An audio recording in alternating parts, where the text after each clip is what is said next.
본격적인 논고에 앞서 장기간 걸친 심리와 다수의 공판기일을 통하여 실체적 진실의 규명에 최선을 다해주신 재판부의 노고에 깊은 경의를 표합니다.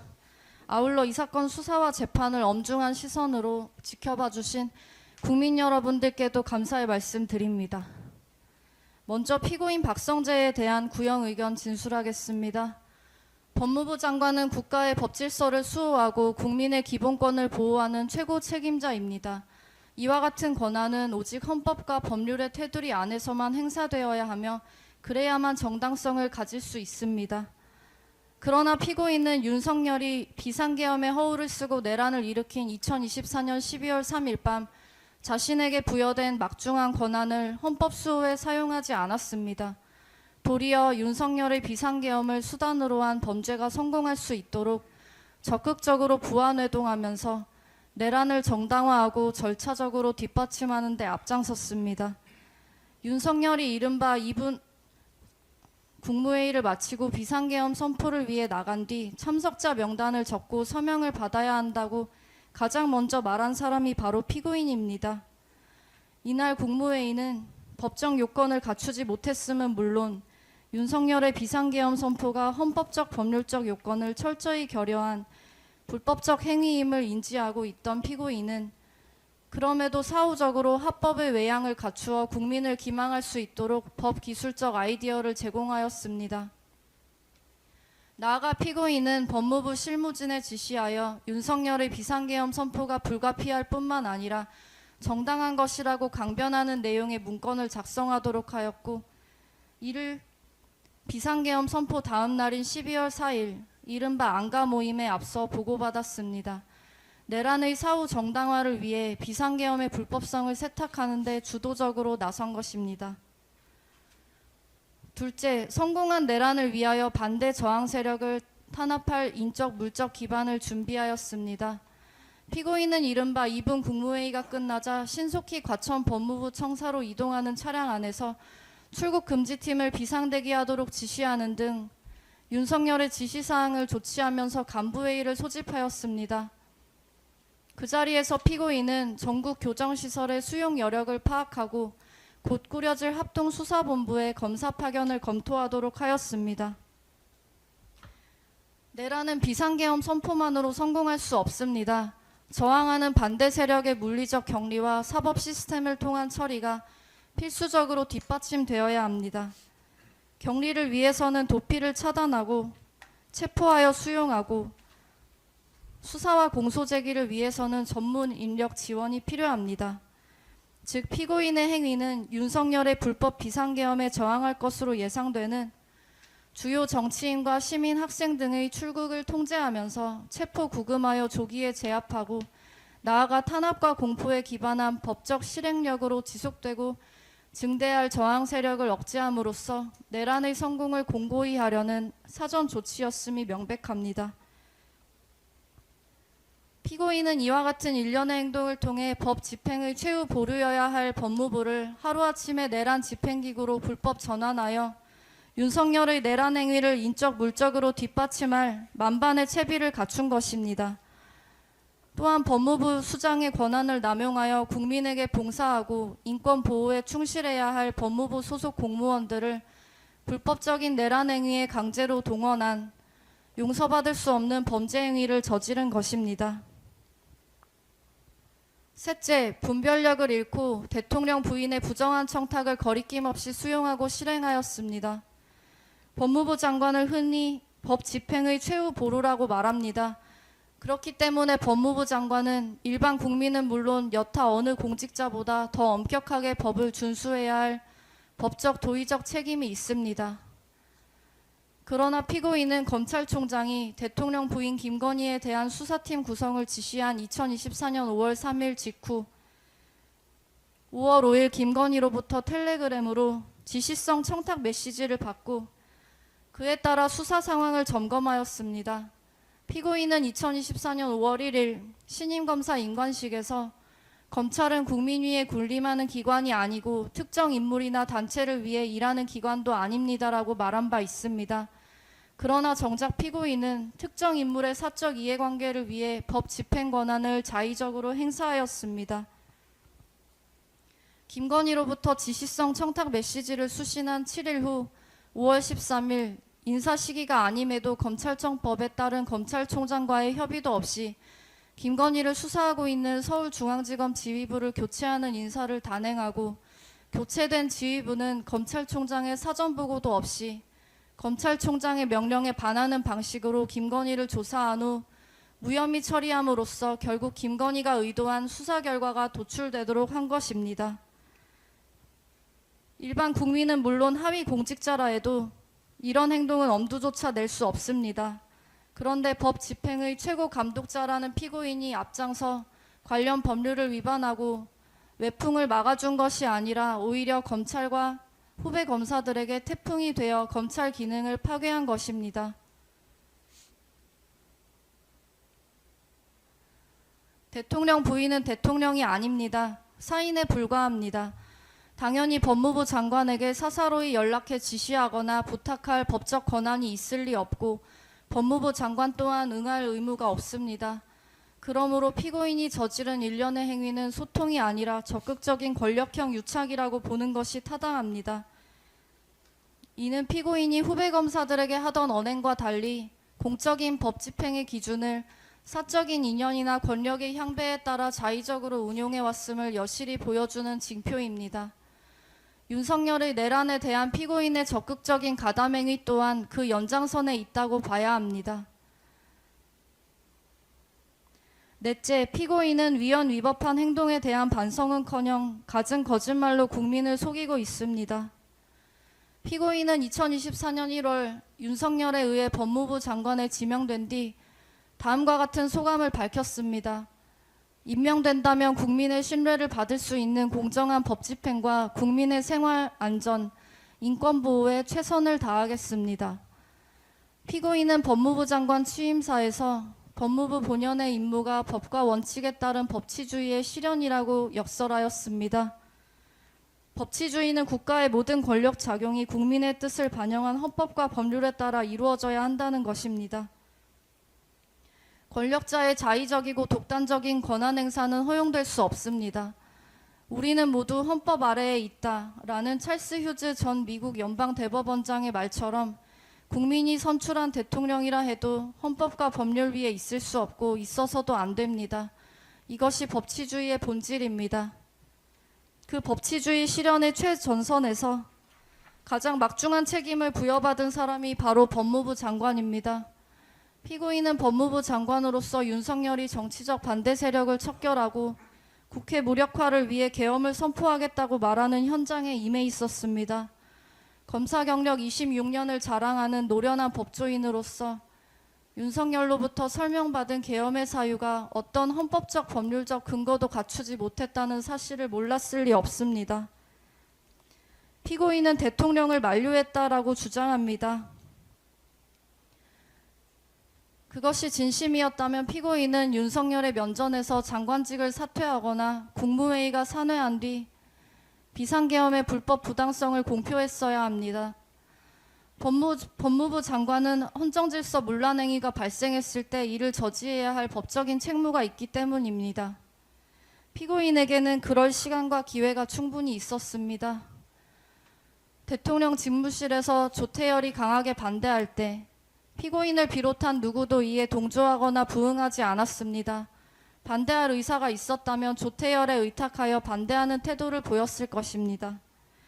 반대하거나 조태열에 동조하는 사람이 없었기에 윤석열과 한독수가 정족수를 채워 국무회의를 하더라도 찬성이 과반이 된다는 것을 확인하였기에 정당성 구비를 위해 국무회의를 개최하기로 하였다 할 것입니다.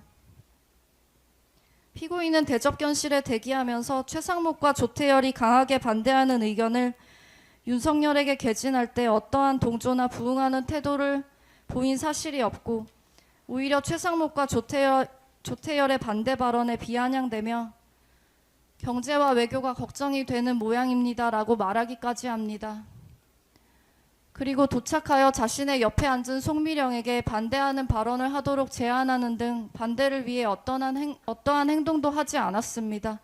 오히려 윤석열의 지시를 충실히 메모까지 합니다. 피고인은 법무부 장관 취임사에서 검사들이 검사선서를 다시 읽고 검사의 직에 나서며 약속했던 마음을 되돌아볼 필요가 있다라면서 저는 오래전부터 공직자는 투철한 사명감과 전문성을 바탕으로 사안을 꿰뚫어 볼 수 있는 통찰력과 옳은 내용을 설득하고 추진할 줄 아는 용기를 갖추어야 한다고 생각해왔다라고 강조한 바 있습니다. 피고인이 새삼 강조한 검사선서에는 다음과 같은 내용이 있습니다.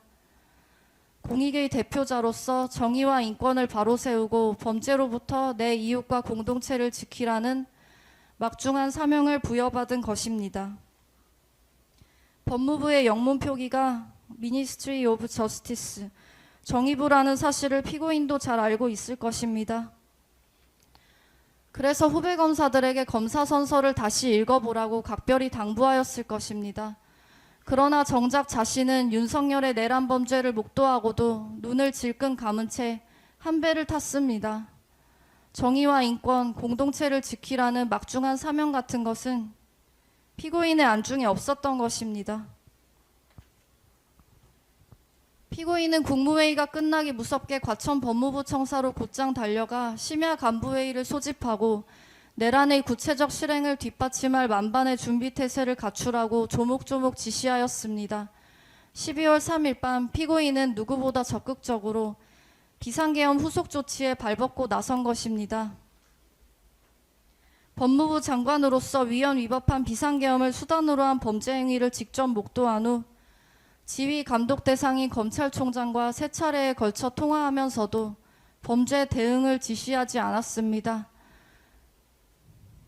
그들이 부인할 뿐 윤석열로부터 받은 지시를 이행하기 위한 통화였음이 자명합니다.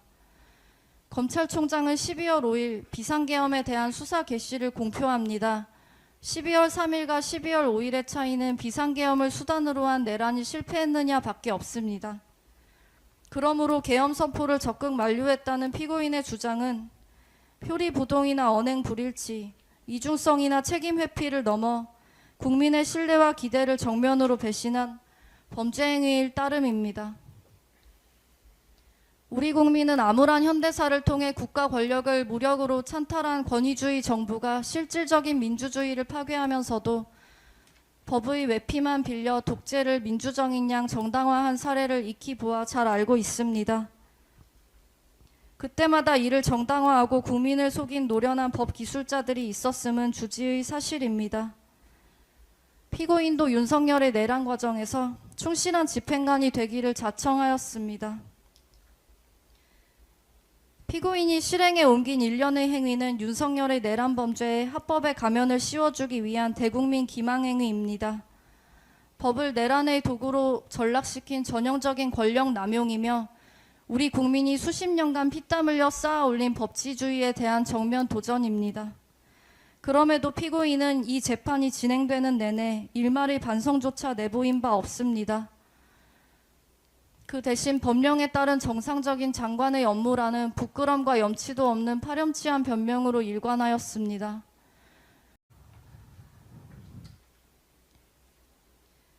피고인은 윤석열과 대학 사법연수원 동기로 윤석열이 제20대 대통령으로 취임한 직후인 2022년 5월 법제처장에 임명되었습니다. 법제처는 모든 법령의 심사, 해석, 정비를 도맡아 정부의 법무팀 역할을 하는 곳입니다. 피고인을 법제처장에 임명한 이유에 대해 당시 대통령실은 법무부 검찰과 대검찰청 검찰연구관 등을 거친 형사법 분야의 독보적인 전문가이며 특히 검찰 재직 시절부터 법령 해석 및 입법 지원 업무에서 탁월한 능력을 보여준 저명한 법학자라고 설명한 바 있습니다. 실제로 피고인은 약 23년간 검사로 재직하였으며 특히 형사소송법과 검찰 결정 사례 연구 등을 저술한 유명 법 이론가이기도 합니다. 이는 뛰어난 기억력과 판단력을 요구하는 일입니다. 그런 피고인이 사실과 다르게 기억하고 증언한 것이 있습니다. 바로 윤석열이 내란 목적의 비상계엄을 선포한 다음 날인 2024년 12월 4일 저녁 이른바 삼청동 안가 모임에 관해서입니다. 피고인은 그날 모임이 친목 도모를 목적으로 한 단순 식사 자리였다고 일관되게 주장합니다. 그러나 다음과 같은 이유로 피고인의 주장은 자신의 기억에 반하는 고의적 허위임이 명백합니다. 첫째, 대통령 탄핵소추안이 발의된 상황에서 친목 모임을 가졌다는 주장은 거짓입니다. 2024년 12월 4일은 바로 전날 윤석열이 비상계엄을 선포했다가 국회의 의결로 이를 해제한 당일입니다. 이날 정치권에선 6개 야당이 윤석열에 대한 대통령 탄핵소추안을 발의하였고 검찰과 경찰은 내란 혐의 수사에 착수하기 직전이었습니다. 또 정권 퇴진을 요구하는 시민들의 거리 집회가 곳곳에서 열리고 있었습니다. 이처럼 거센 반발과 압도적인 비판 여론으로 인해 대통령실과 내각은 고립무원의 상태에 놓여 있었고 대통령과 정부의 거취를 둘러싼 전국 정망은 극도로 불투명한 상황이었습니다. 당시 국무총리 한덕수는 비상계엄 해제 이후 사태 수습을 위해 부처별 비상대기 명령까지 내려놓은 상태였습니다. 그런데도 피고인은 핵심 사회부처 장관과 대통령실 핵심 참모 등이 한가롭게 침묵을 다지기 위한 저녁 모임을 가졌다고 주장합니다. 비상계엄 선포 전부터 이미 해가 가기 전에 얼굴이나 보자고 약속되어 있던 자리였다고 하지만 상황이 심각하고 위중하다면 예정된 모임이라도 취소하거나 연기하는 것이 상식에 부합합니다. 계엄 관련 논의가 없었다라는 피고인의 주장은 참석자의 면면을 볼 때 고의적인 거짓말로 판단됩니다. 둘째, 12월 4일 안가 모임은 비상계엄 해제 후 후속 대응책을 논의한 대책회의라고 보는 것이 타당합니다. 12월 4일 안가 모임의 참석자는 피고인을 비롯해 대통령실 민정수석 김주현, 법무부 장관 박성재, 행정안전부 장관 이상민, 대통령실 법률비서관 한정화 등 모두 5명입니다. 이들은 하나같이 윤석열의 집권 당시 법률 관련 업무를 종합적으로 다루는 핵심 참모, 비상계엄과 직결되는 주요 사회부처의 장관 등입니다. 더욱이 이상민 등이 두툼한 서류 파일을 들고 입장하는 장면이 안가 CCTV에 선명하게 찍혀 있습니다. 아무리 고위공직자라 해도 사적인 연말 친목 모임에 두툼한 서류 뭉치를 들고 참석하는 것은 상식과 예의에 반하는 행동입니다. 친목 모임이라면 굳이 안가에서 할 이유도 없습니다. 그보다 나은 음식점은 얼마든지 있습니다. 그럼에도 굳이 서류 뭉치를 들고 안가에 모인 것은 이 모임이 단순 친목 모임이 아니라는 강력한 방증입니다. 이들이 모임 직후 휴대전화를 바꾸거나 벌인 행위 역시 이날 모임의 성격을 증언하고 있습니다. 대통령의 탄핵소추, 검경의 내란죄 수사가 임박한 상황에서 이는 비상계엄의 위법성을 은폐하고 정당화 논리를 개발하기 위한 대책회의 자리였다고 보는 것이 경험칙과 상식에 부합합니다. 셋째, 모임의 성격이 드러나지 않게 하려고 법률비서관의 참석 사실을 고의로 은폐한 것입니다. 피고인은 국회에서 이 모임의 참석자가 자신을 포함해 모두 4명이라고 증언하였습니다. 실제 참석자 중에서 법률비서관을 빼고 진술한 것입니다. 법제처장과 법률비서관은 업무상 매우 밀접한 연관성을 갖고 있습니다. 법령 해석 등을 놓고 내각과 대통령실을 대표해 의견을 교환하고 수시로 의견을 조율하는 관계입니다. 더욱이 피고인과 법률비서관 한정화는 6기수 차이가 나는 검찰 선후배 관계이고 2024년 5월 부임한 한정화와 그 이전부터 법제처장 업무를 수행하던 피고인은 이미 반년 이상 함께 업무를 해왔습니다. 그런데 한정화만을 쏙 빼놓고 4명이라고 증언하였습니다. 더구나 피고인이 국제법제사법위원회에 출석해 5명이 모임 참석자를 4명이라고 위증한 시점은 2024년 12월 24일로 해당 저녁 모임이 있고 나서 겨우 20일이 경과했을 뿐입니다. 불과 20일 전 5사람이 모인 저녁 자리라면 장사미사라도 면면을 정확히 기억할 것입니다. 이에 대해 피고인은 비서관 한정화는 민정수석 김주현을 모시고 온 수행원 성격으로 생각해서 공식 참석 인원에서 제외했다라는 식으로 궁색한 변명을 늘어놓았을 뿐입니다.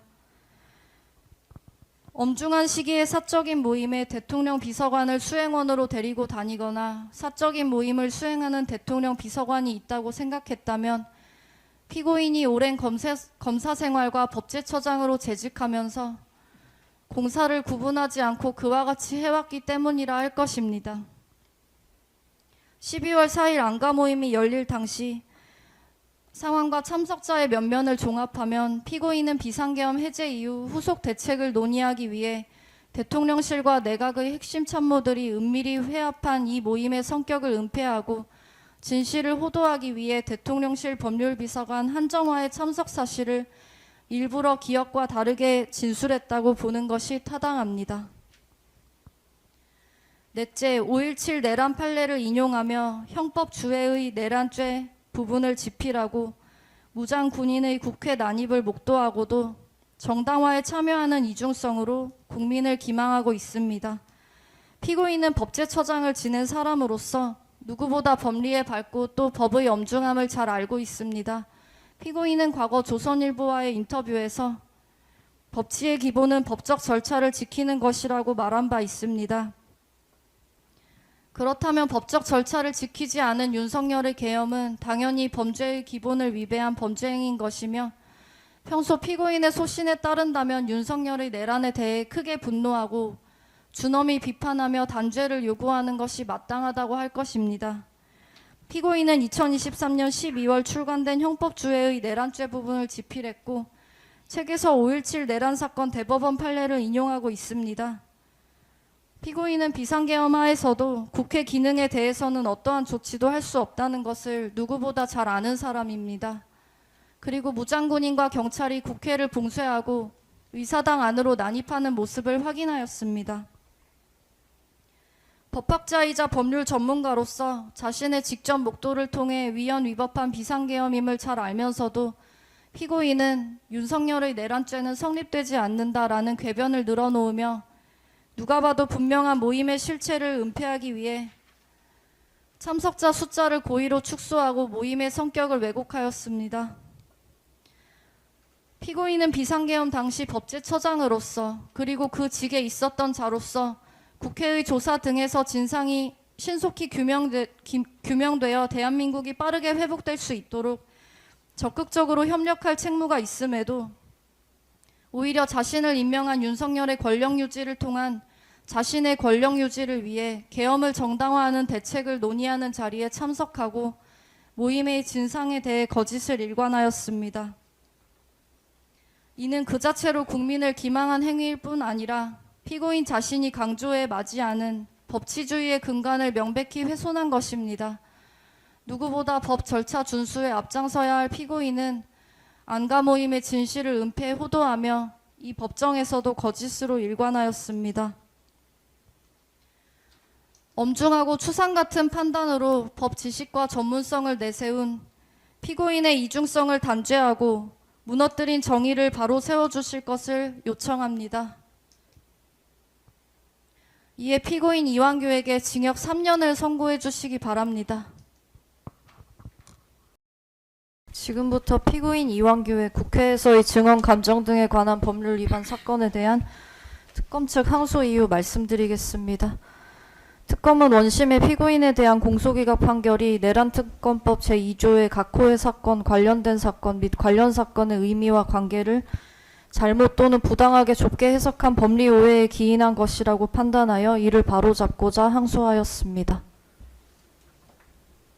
먼저 공소사실 요지 간략하게 말씀드리겠습니다. 피고인 이완규는 박성재, 이상민, 김주연, 한정화 5명과 함께 2024년 12월 4일 대통령 안가에서 비상계엄 관련 대응 등을 논의하는 공적인 모임을 가진 사실이 있음에도 불구하고 법제사법위원회에 출석하여 피고인 이완규와 박성재, 이상민, 김주연 4명만 참석하였다는 취지로 증언하였습니다. 또한 이 모임이 비상계엄 관련 향후 대응 방안 등을 논의하는 공적인 모임이 아니라 사적인 친목 모임이었다는 취지로 증언하여 기억에 반하는 허위에 진술하여 위증하였습니다. 원심은 4가지 이유로 특별검사의 수사 대상 해당성을 모두 부정하고 공소기각 판결을 선고하였습니다. 첫째, 안가모임 자체가 내란특검법 제2조 1항 1호부터 9호까지 사건에 해당하지 않는다고 보았습니다.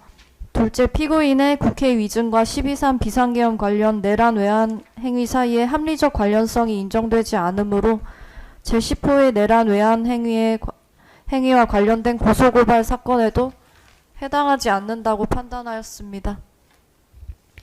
셋째, 이 사건은 국회 법제사법위원장의 고발에 따라 수사가 개시된 사건이므로 제11호의 수사 과정에서 인지된 관련 사건으로 볼 수 없다고 판단하였습니다. 넷째로 안가모임 자체가 특별검사의 수사 대상이 아니므로 이에 관한 피고인의 허위 증언도 제3항 제1호에서 규정한 위증죄에 해당하지 않는다고 판단하였습니다. 먼저 피고인의 위증은 제1항 9호의 범죄 은폐 및 재판 수사 방해 범죄 혐의 사건에 해당합니다. 제1항 3호는 12.3 비상계엄과 관련하여 군과 경찰의 물리력을 동원한 국회 표결 방해뿐만 아니라 그 밖의 방법으로 국회 표결을 방해하려 한 범죄 혐의까지 수사 대상으로 규정하고 있습니다.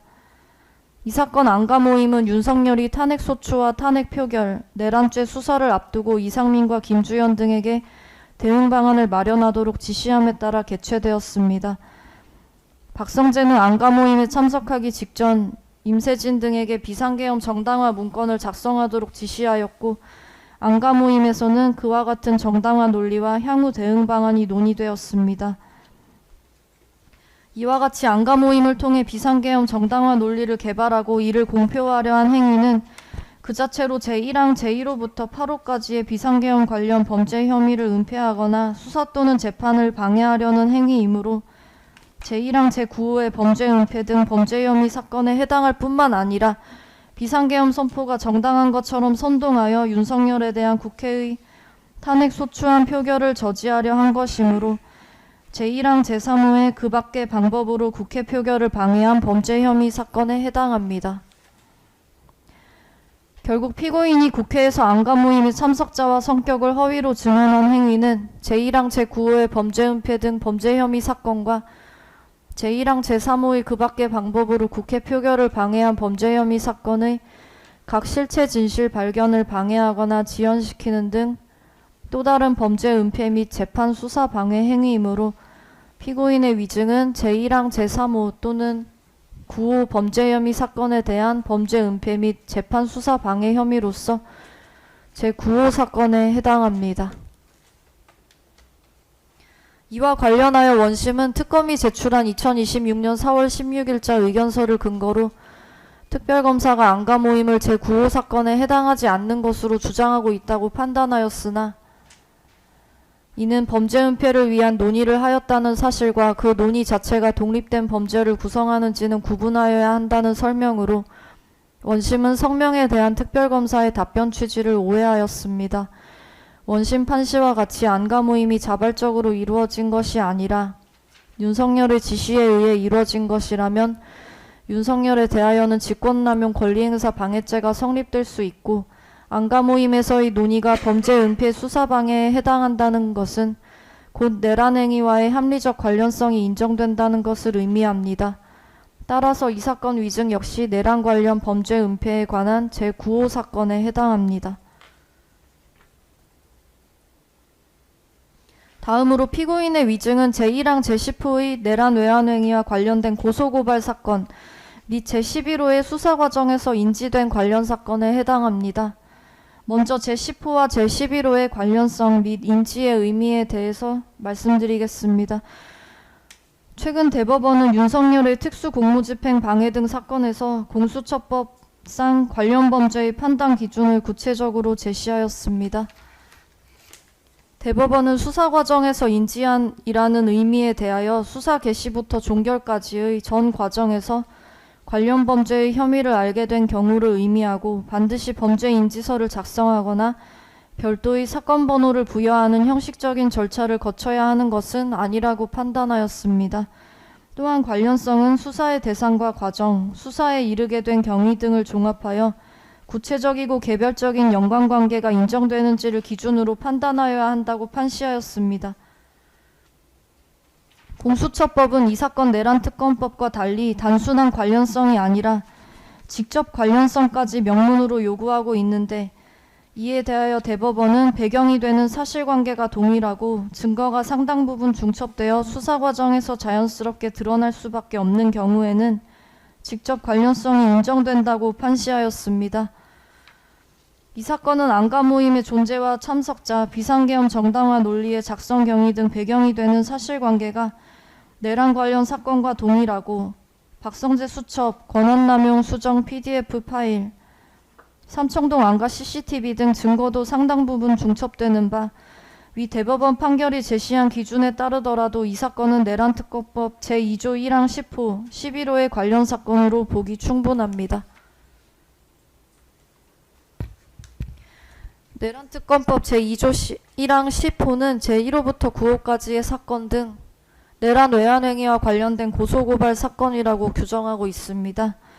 여기에서 등이라는 문헌을 사용한 이상 관련성의 전제가 반드시 제1호부터 제9호까지 개별 범죄 혐의 사건으로만 제한되는 것은 아니고 개별 범죄의 성립 여부와 별도로 비상계엄과 관련된 일련의 내란 외환행위와 합리적인 관련성이 있는 고발 사건이라면 제10호의 수사 대상이 될 수 있습니다. 더욱이 종합특검법 제2조 1항 7호는 윤석열과 박성재 등에 의한 안가회동을 통하여 12.3 비상계엄 이후에 대응계획을 세우고 추가 계엄을 모의하였다는 범죄 혐의 사건을 수사 대상으로 명시하고 있습니다. 이는 국회가 후속 입법을 통해 안가 모임이 12.3 비상계엄 이후의 대응과 관련된 수사 대상이라는 점을 구체적으로 확인한 것입니다. 또한 앞서 말씀드린 바와 같이 피고인의 안가 모임 관련 위증은 제1항 3호 또는 9호의 범죄 혐의 사건에 대한 범죄 은폐 및 재판 수사 방해 혐의로서 제9호 사건에 해당합니다. 국회 역시 12.3 비상계엄 관련 현안 질의 과정에서 안가 모임의 성격과 참석자를 조사하였고 피고인의 증언이 허위라고 판단하여 내란특검에 고발하였는 바 안가 모임의 개최 경위와 논의 내용, 피고인의 증언이 이루어진 국회 질의 목적 등을 종합하면 이 사건 고발과 내란 외환행위 사이에는 충분한 합리적 관련성이 인정됩니다. 이 사건은 제11호의 수사 과정에서 인지된 관련 사건에도 해당합니다. 내란특검법 제2조 1항 제11호에서 말하는 인지는 범죄 인지서를 작성하거나 별도의 사건 번호를 부여하는 형식적 절차로서의 인지만을 의미하는 것이 아닙니다. 수사 과정에서 인지된 관련 사건이란 특별검사가 제1호부터 제10호까지의 사건을 수사하는 과정에서 새로운 범죄 혐의 또는 관련 사건의 존재와 그 관련성을 인식하게 된 경우를 의미하고 김건희 특검에서 기소한 피고인 김상민의 청탁금지법 위반 등 사건과 피고인 윤석열의 특수공무 집행 방해 등 사건에서도 같은 취지로 인지의 의미를 판시한 바 있습니다. 그럼에도 불구하고 원심은 이 사건이 국회 법제사법위원장의 고발에 따라 사건 번호가 부여된 고발 사건이므로 특별검사가 수사 과정에서 인지한 사건이라고 보기 어렵다고 판단하였습니다. 특검은 국회 고발 이전부터 박성재, 이상민 등에 대한 내란 중요임무 종사와 직권남용 권리행사 방해 사건을 수사하면서 안가 모임의 실체를 확인하여 수사를 진행하여 왔고 국회의 고발을 계기로 별개의 새로운 수사에 착수한 것이 아닙니다. 따라서 국회의 고발은 이미 인지된 위증 혐의에 대한 소추 요건을 갖춘 것일 뿐 이 사건이 11호의 수사 과정에서 인지된 관련 사건에 해당한다는 점에는 아무런 영향을 미치지 않습니다. 다음으로 피고인의 위증이 내란특검법 제2조 3항의 관련 사건으로 수사 대상에 해당함을 말씀드리겠습니다. 원심은 윤석열이 이상민, 김주현에게 내란범죄 혐의 수사에 대한 대응 방안 마련을 지시하여 그 지시에 따라 2024년 12월 4일 안가 모임이 개최되었다고 보았습니다. 안가 모임을 사적인 친목 모임이 아니라 윤석열의 지시에 따라 비상계엄 정당화 논리와 탄핵 및 수사 대응 방안을 마련하기 위해 개최된 모임으로 본 원심의 판시에 의하면 결국 안가 모임은 앞서 본 바와 같이 제2조 제1항 제9호의 범죄 은폐 등 범죄 혐의 사건과 1항 제3호의 그 밖의 방법으로 국회 표결을 방해한 범죄 혐의 사건에 해당합니다. 먼저 제2조 사망 1호는 다른 특별한 단서 없이 범인 은닉죄, 증거인멸죄, 위증죄, 허위감정통역죄 또는 작물에 관한 죄와 그 본범의 죄를 제1항 각호 사건과 관련 사건이라고 명시하고 있습니다. 따라서 피고인의 이 사건 안가 모임 관련 위증은 제1항 9호의 범죄 은폐 등 범죄 혐의 사건과 제1항 제3호의 그 밖의 방법으로 국회 표결을 방해한 범죄 혐의 사건에 관한 위증이므로 제2조 제3항 제1호에 의한 관련 사건에 해당합니다. 다음으로 이 사건은 내란특검법 제2조 3항 제2호의 영장에 의하여 확보한 증거물을 공통으로 하는 범죄에도 해당합니다. 화면에 보시는 세 가지 증거는 원심이 박성재의 내란 중요 임무 종사 및 직권남용 권리행사 방해 혐의를 판단하면서 사용한 증거인 동시에 피고인의 위증 여부를 판단하는 근거가 되는 핵심 증거입니다. 증거 순번 176번 박성재의 수첩에는 2024년 12월 4일 당정대 회의에서 정진석 비서실장 등 대통령실 관계자, 한덕수 총리, 박성재 장관 등 정부 관계자, 추경호 원내대표 등 국민의힘 관계자 등이 비상계엄을 선포한 윤석열의 탄핵 하야 등을 막기 위해 비상계엄 정당화 논리 개발, 김용현 장관이 총대를 메고 사직하는 방안 등을 논의하고 이를 윤석열에게 보고한다는 회의 내용이 기재되어 있습니다. 이와 같은 당정대 회의는 개최 시기가 비상계엄이 해제된 날인 점, 참석 주체가 비상계엄 선포에 직간접적으로 관여하고 그중 핵심 관계자는 내란 가담자인 점, 회의의 주된 내용이 내란 우두머리인 윤석열의 수사 및 탄핵 등에 대비하여 비상계엄 정당화 논리 등을 개발하고 꼬리 자르기 식으로 윤석열 대신 김용현 장관이 총대를 메고 사직한다는 내용인 점 등을 종합하였을 때 윤석열, 김용현, 박성재 등이 내란 범죄에 가담한 사실과 이러한 내란 범죄를 은폐하려 하였다는 사실 등을 뒷받침하는 핵심 증거임과 동시에 같은 날 저녁 안가 모임의 성격과 논의 내용 등을 추단하게 할 수 있는 본건 피고인 위증 관련 증거입니다. 다음으로 증거 순번 527번 권한남용 수정 PDF 파일은 박성재가 위와 같이 당정대 회의를 마치고 난 후 법무부 검찰과장 임세진과 검사 안홍균에게 지시하여 순차적으로 작성한 비상계엄 정당화 논리 문건입니다. 이 문건은 박성재의 직권남용 권리행사 방해 범행을 입증하는 증거일 뿐만 아니라 안가 모임에서 어떠한 내용의 정당화 논리와 대응 방안이 논의되었는지를 추단케 하는 증거이기도 합니다. 마지막으로 증거 순번 909번 삼청동 안가 CCTV는 피고인이 박성재, 이상민, 김주현, 한정화와 함께 실제로 안가에 모인 사실을 객관적으로 보여줍니다. 특히 피고인이 국회에서 밝히지 않은 한정화의 참석 사실을 확인하는 직접적인 자료입니다. 결국 이 세 가지 증거는 박성재 등에 대한 내란 관련 사건의 증거인 동시에 피고인의 국회 증언이 허위인지 여부를 판단하는 증거입니다. 이와 같은 증거의 공통성은 특검이 새롭게 구성한 논리가 아니라 원심 판결 자체에서도 확인됩니다. 원심은 박성재의 내란 중요 임무 종사 및 직권남용 권리행사 부분에 관한 증거의 요지에서 박성재의 수첩, 권한남용 수정 PDF 파일, 삼청동 안가 CCTV를 모두 증거로 거시하였습니다. 원심 스스로도 동일한 증거를 박성재의 내란 관련 범죄와 피고인의 위증 혐의 양쪽에 공통되는 증거로 인정하였는 바 그럼에도 원심이 이 사건이 특검법의 수사 대상에 해당하지 아니한다고 본 것은 제3조 제2호의 문헌과 원심 판결의 증거관계에 부합하지 않습니다.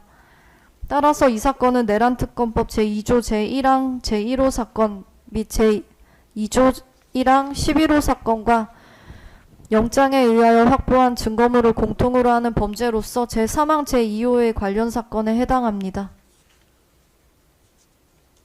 마지막으로 피고인의 국회 위증은 제3항 제4호에서 정한 하나의 목적을 위한 수단과 결과의 관계에서 행하여진 범죄에도 해당합니다. 이 사건 안가 모임은 윤석열에 대한 탄핵소추와 국회의 탄핵 표결, 내란죄 수사를 앞두고 비상계엄의 정당화 논리와 향후 대응 방안을 마련하기 위해 개최되었습니다. 피고인은 이후 국회에서 한정화의 참석 사실과 안가 모임의 공적인 성격을 부인하는 취지의 허위 증언을 하였는 바 이와 같은 위증은 안가 모임의 존재와 성격, 그 자리에서 이루어진 논의의 실체가 드러나는 것을 막기 위한 수단이 됩니다. 그 결과 안가 모임과 관련된 윤석열 및 박성재 등의 직권남용 권리행사 방해 혐의가 은폐되거나 축소되고 비상계엄의 정당성을 부각하여 윤석열에 대한 탄핵 표결을 방해하는 결과로 이어지게 됩니다. 피고인의 국회 위증이 수단이 되고 안가 모임 및 그 관련 범죄의 은폐와 탄핵 표결 방해가 결과가 되는 관계인 것입니다. 따라서 피고인의 위증은 제1항 제3호 및 제9호 사건과 관련하여 하나의 목적을 위하여 수단과 결과의 관계에서 행하여진 범죄로서 제3항 제4호의 관련 사건에도 해당합니다.